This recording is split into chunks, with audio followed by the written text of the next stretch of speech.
one of the hardest hitters in the history of this sport, the former #1 contender at heavyweight, Le Prédateur, the Frenchman, Francis Ngannou.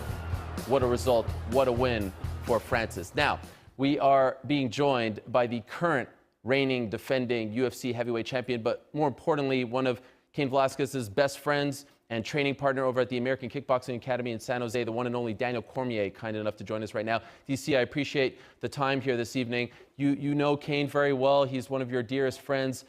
Your reaction after seeing him go down that quickly? Just very disappointed. You know, I know how hard he trained. I know how well he prepared for this fight.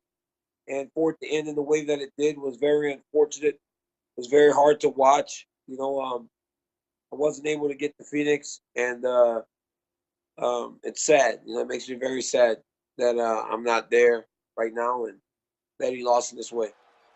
In hindsight, could you tell us about his training camp? In other words, did you have any reservations going into this fight about how he looked in the build-up?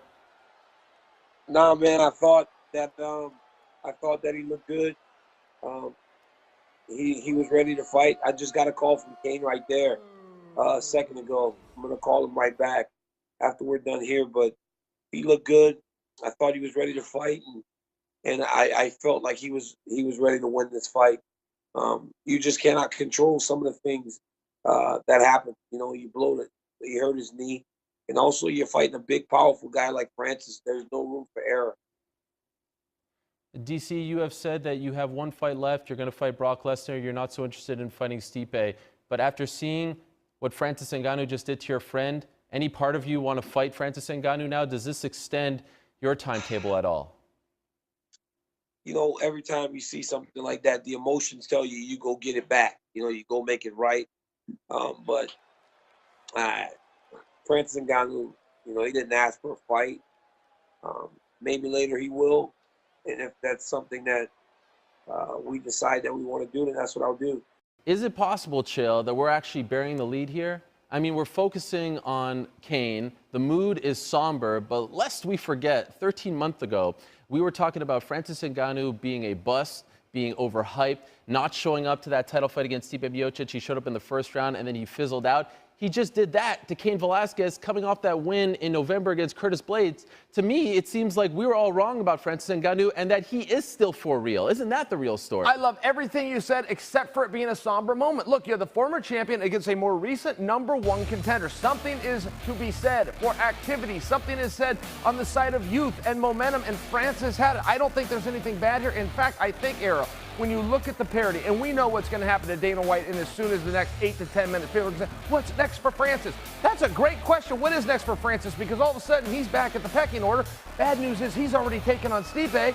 Worse news, he's probably not getting that fight with DC if Brock Lesnar rumors are true. What do? Dana's going to be up extra late tonight. Yeah, you see Francis's work right there. The man, when he hits you, oftentimes the opponent goes down. That, in fact, was the 12th fastest knockout in UFC heavyweight history. And we'll get to what's next for Francis in a second. But I want to ask you again about Cain and what appeared to be a potential injury that he suffered. Dominic Cruz was talking about it. What did you see as far as his knee is concerned? Did it seem like it buckled? And do you think that's why he went down like that? Okay, I must tell you, and I come to you as an extreme layman. No, I didn't see a darn thing. I saw him, his button get pushed, and I saw him fall over, and his knee was involved. But Dominic Cruz, I must remind you, is coming off of 3 ACL surgeries. When Dominic Cruz thinks he saw something, and Dominic, to quote him, went one step further to say he blew out his knee.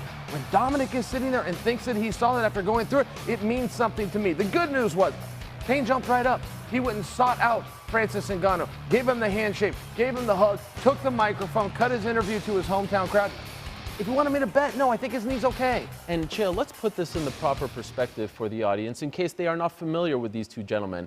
We understand that if you look at these two guys on the screen, you're probably thinking, wow, Francis is the superior athlete. He's got the chiseled abs. He looks like a, he looks like a beast out there. He's got the intimidating presence. And Cain doesn't have that sort of body, right? Cain is considered by many the greatest heavyweight of all time, even though he doesn't have the record. A lot of people thought that he would have that record if he didn't have injuries. And he comes back and gets knocked out like that by a guy who was dealing with, confidence issues. Remember back in July of last year, he was booed out of T-Mobile Arena, right? He said he couldn't pull the trigger. It was all in his mind. When he walked out, he didn't know how he would perform. For Francis to respond from what he had been through last year, to me, I'm in awe of this man right now. To do that against Cain, this was no bum.